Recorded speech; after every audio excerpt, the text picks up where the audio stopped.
আসসালামু আলাইকুম ওয়া রাহমাতুল্লাহ। কেমন আছেন সবাই? বাংলাদেশে আমার যারা গাড়ি চালক ভাই ব্রাদার আছেন তাদের জন্য আরো একটা ছোট্ট টিপস নিয়ে আসলাম। সেটা হচ্ছে যে যদিও বিষয়টা খুবই সিম্পল, কিন্তু ম্যাক্সিমাম গাড়ি চালক এই ভুলটা করে। সেটা হচ্ছে ম্যাক্সিমাম বলতে শতকরা 80% ড্রাইভার, বাংলাদেশের ড্রাইভার যারা সাধারণত এই ভুলটা করে, আমি নিজের চোখে দেখছি সেটা।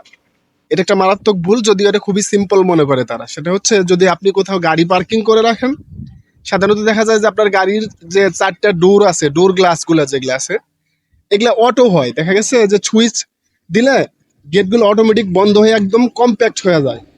আপনারা জানেন যে বর্তমানে যে মডার্ন গাড়িগুলো আছে, অত্যাধুনিক প্রযুক্তির যে গাড়িগুলো আছে, সেগুলা কিন্তু ডোর গ্লাস লক করে দিলে একদম এয়ার কম্প্যাক্ট হয়ে যায়, মানে বাতাসও চলাফেরা করতে পারে না। যেহেতু এয়ার কন্ডিশন গাড়ি, এয়ার কম্প্যাক্ট হওয়াটা খুবই স্বাভাবিক, কারণ বাতাস লিক করলে এসি ভালো কাজ করবে না। যার জন্য উন্নত প্রযুক্তির গাড়িগুলোতে এয়ার কম্প্যাক্ট হয়ে যায়। যখন আপনি ডোর গ্লাস লক করে দেবেন, গাড়িটা আপনার এয়ার কম্প্যাক্ট হয়ে যাবে। তো সাধারণত বেশিরভাগ ড্রাইভাররা যে ভুলটা করে সেটা হচ্ছে যে ড্রাইভাররা যখন গাড়ি পার্কিং করে ডোর গ্লাসগুলোকে লক করে দেয় একদম, মানে একদম বন্ধ করে দিয়ে তারপর গাড়ি পার্কিং করে চলে যায়। বাংলাদেশে বর্তমানে যে তাপ চলতেছে, উত্তাপ চলতেছে, যে হাই টেম্পারেচার চলতেছে, আমি শুনছি যে 42 নাকি হয়ে গেছে কোনো কোনো জায়গায়।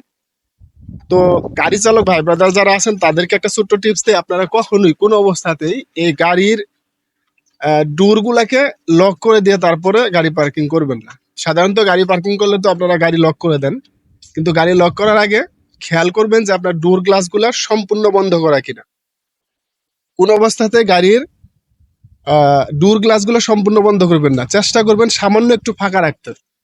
উপরের দিকে দেখবেন যে একটু যদি নামায় দেন 1 ইঞ্চি পরিমাণ অথবা হাফ ইঞ্চি পরিমাণে যদি আপনি ফাঁকা রাখেন, তাহলে কি হবে, গাড়ির ভিতরে অনায়াসে বাতাস চলাচল করতে পারবে। আর এই বাতাস চলাচল করতে পারাটা, বিশেষ করে এই গরমের সময়, একটা গাড়িতে বাতাস চলাচল করতে পারাটা খুবই জরুরি। কারণ হচ্ছে আপনি একটা গাড়ি যখন 1-1.5 ঘন্টা পার্কিং করে রাখবেন, আপনার গাড়িটা যদি একদম ডোর গ্লাস লক করে দিয়ে এয়ার কম্প্যাক্ট করে দেন, গাড়ির বাইরের থেকে উত্তপ্ত হইতে হইতে ভেতরের তাপমাত্রাটা সবচেয়ে বেশি হয়ে যায়। কারণ ভেতরে যে বাতাসটা আটকা থাকে এটা প্রচন্ড পরিমাণে উত্তপ্ত হয়ে যায়।